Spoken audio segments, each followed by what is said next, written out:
আজকে আমরা Microsoft এক্সেলের part 6 এর টিউটোরিয়াল দেখব। প্রথমেই সবাইকে লার্নিং ডেটাওয়ার্সে স্বাগতম এবং সবাইকে ভিডিওটি শুরু থেকে শেষ পর্যন্ত দেখার আমন্ত্রণ রইল। যারা এক্সেলে বেসিক থেকে শুরু করতে চান বা প্রো হতে চান অবশ্যই ভিডিওগুলো পার্ট 1 থেকে দেখবেন। তো আজকে আমরা আলোচনা করব সাম, অটোসাম এবং সাম অফ কলাম নিয়ে। সাম এবং অটোসাম একটি সিম্পল ক্যালকুলেশন। এই ফর্মুলাগুলো আমাদের সাধারণ গণনা বা হিসাব নিকাশের কাজে ব্যবহার করবে। আমরা যদি স্ক্রিনে দেখি তাহলে দেখব একটি 23 সালের বিক্রয়ের তথ্য শেয়ার করা হয়েছে, যেখানে প্রতিনিধির নাম দেওয়া আছে এবং কোয়ার্টার অনুযায়ী বিক্রয়ের পরিমাণ দেওয়া আছে। এখান থেকে আমাদেরকে টোটাল বিক্রয়ের পরিমাণ বের করতে বলা হয়েছে। তো প্রথমে আমরা একটু ফর্মুলাটা দেখে নেই। ফর্মুলাটা কি?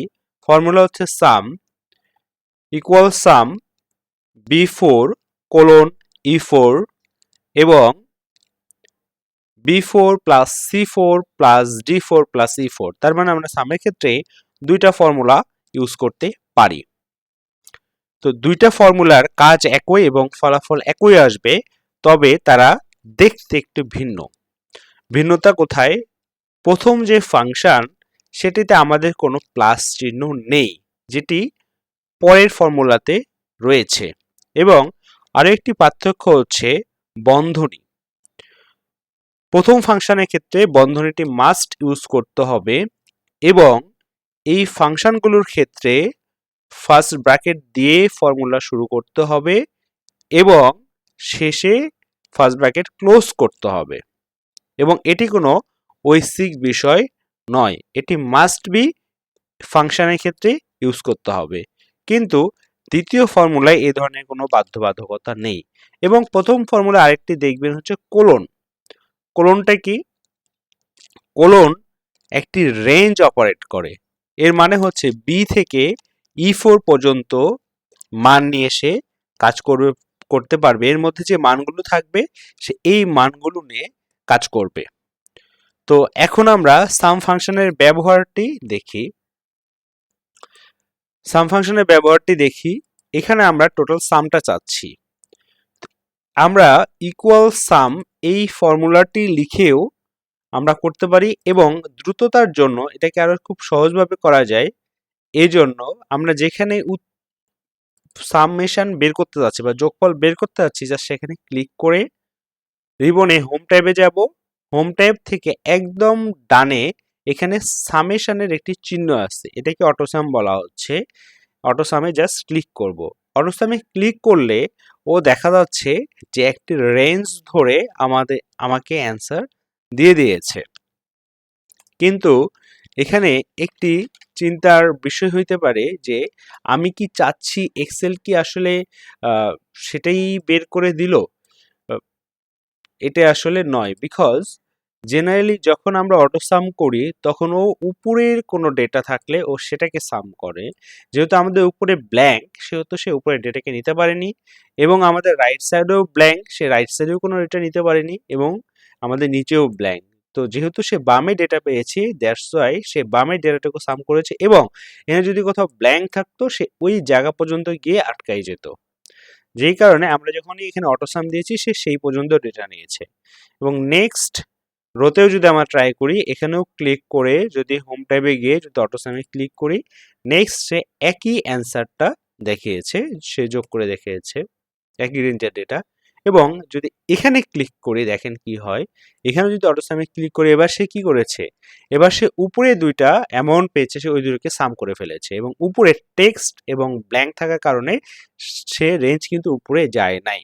তাহলে কি আমরা এটা সামেশন করতে পারবো না? অবশ্যই করতে পারবো। এখানে যদি মধ্যের যে রেঞ্জটুকু এটুকু চেঞ্জ করে দিতে হবে। কিভাবে চেঞ্জ করব? জাস্ট আমরা যেটাকে সিলেক্ট করতে যাচ্ছি সেটাকে এইভাবে টেনে দিলেই যেটা সিলেক্ট হয়ে যাচ্ছে, ইন্টার, আমাদের সামটা বের হয়ে গেছে। জাস্ট এটাকে আমরা এখন ফিল হ্যান্ডেল করে দিলেই আমাদের টোটাল সামগুলো চলে আসতেছে।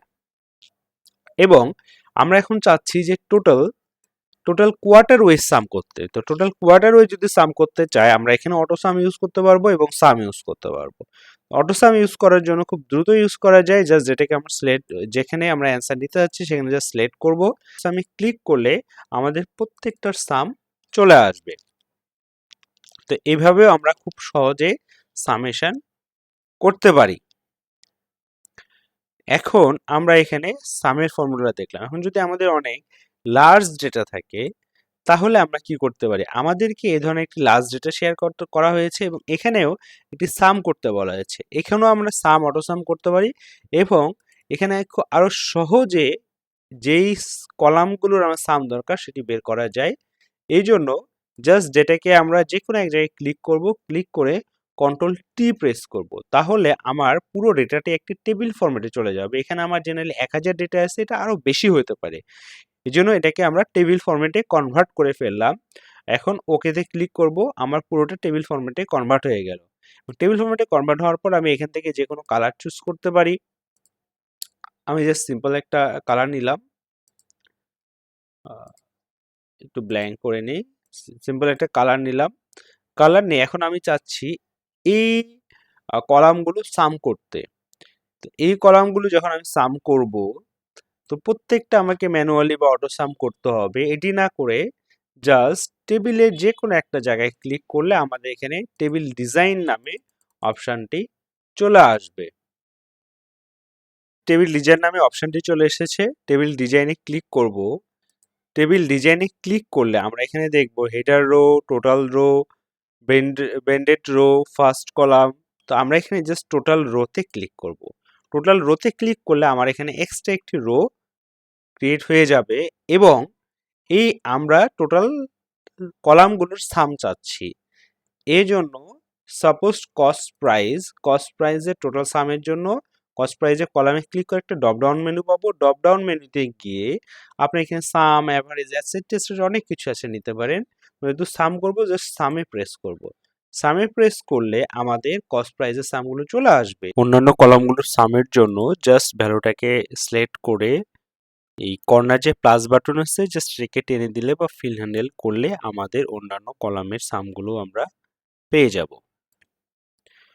তো আজকে ভিডিওটি এখানে শেষ করছি। এক্সেল নিয়ে কোনো সমস্যা বা ভিডিও বুঝতে কোনো সমস্যা হলে বা নতুন কোনো টপিক সম্পর্কে জানতে চাইলে অবশ্যই কমেন্ট করে জানাবেন এবং লাইক করতে ভুলবেন না। আর চ্যানেলটি সাবস্ক্রাইব করে বেল আইকনে ক্লিক করবেন। সবাইকে ধন্যবাদ। দেখা হচ্ছে পার্ট 7 এর ভিডিওতে। সে পর্যন্ত ভালো থাকবেন, সুস্থ থাকবেন।